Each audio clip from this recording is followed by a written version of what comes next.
आज हेउची सावित्री अमावास्या। सबु हिंदू नारी माने निज स्वामी को उत्तम स्वास्थ्य और निरामय जीवन कामना करी एही व्रत पालन करिथांती। एथिपई मंदिर मानकरे प्रबल भीड़ परिलक्षित होइछि। तेबे एही व्रत पालन करिवारे किन्नर माने मध्य बाद पड़ी नांती। किन्नर समाज रे मध्य खूब धूमधाम रे पालित होई जाइछि सावित्री व्रत। आज सकाळे किन्नर व्रतधारी माने नुआ साड़ी, शंखा, सिंदूर और विभिन्न प्रकार फल धरी स्वामी और गुरुंक दीर्घायु कामना करिबा पई बट वृक्ष मूल पूजार्चना करिथिबार परिलक्षित होइछि। बट वृक्ष को साक्षी रखी शंखा, सिंदूर, साड़ी रखी पूजा करथिले। तापर निज गुरुंक पाद धोई पानी पीथिले। संपूर्ण ओडिया घरर रीति अनुसार पूजा अर्चना करथिले।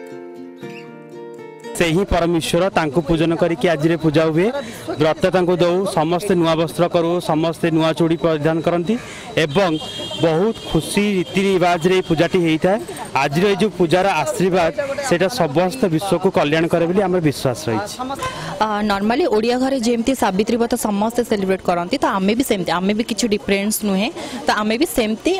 जो माने भी बाहा होइछंती, जो माने न बाहा हेई नांती भी, तो जो माने बाहा होइछंती तांका स्वामी मानक पई से माने सावित्री व्रत करती, और जो माने न बाहा होइछंती से माने गुरु मानक पई सावित्री व्रत करती। तो सेही हिसाब रे आमे माने जेतु परिवार घर द्वार सबुठ छाड़ी अलग रहू, आम मानकर केही नथंती, केवल हमर आश्रा बोली गुरु थांती। सीए ही आम मानकर भाई भौणी स्वामी सब किछि। तो तांकर दीर्घायु कामना करिकि आमे माने आगुरु सावित्री पालन करथुलु, किंतु एबे समय सहित परिस्थिति बदलिलानी। आम मानक भितरु किछि विवाहित भी हेलेनी, आमे माने विवाहित भी अछु।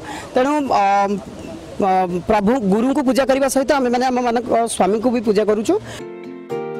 सेहीपरि नुआ विवाहिता किन्नर माने मध्य निज स्वामी को दीर्घायु कामना करी एही व्रत पालन करछंती। मेघना किन्नर और वासुदेव को बाहाघरर आज हेउची प्रथम सावित्री व्रत, जेउटी पूरा ओडिया घरर रीति अनुसार तांको पितामाता भार आनिथिले मेघना घर को। आउ मेघना निज स्वामी को दीर्घायु पई सकाळु निर्जला उपवास करिसंती वासुदेव को पई। मेघना को प्रथम सावित्री व्रत को नै किन्नर समाज रे और तांको परिवार रे मध्य बेस उत्साह उद्दीपना देखिया को मिलिछि।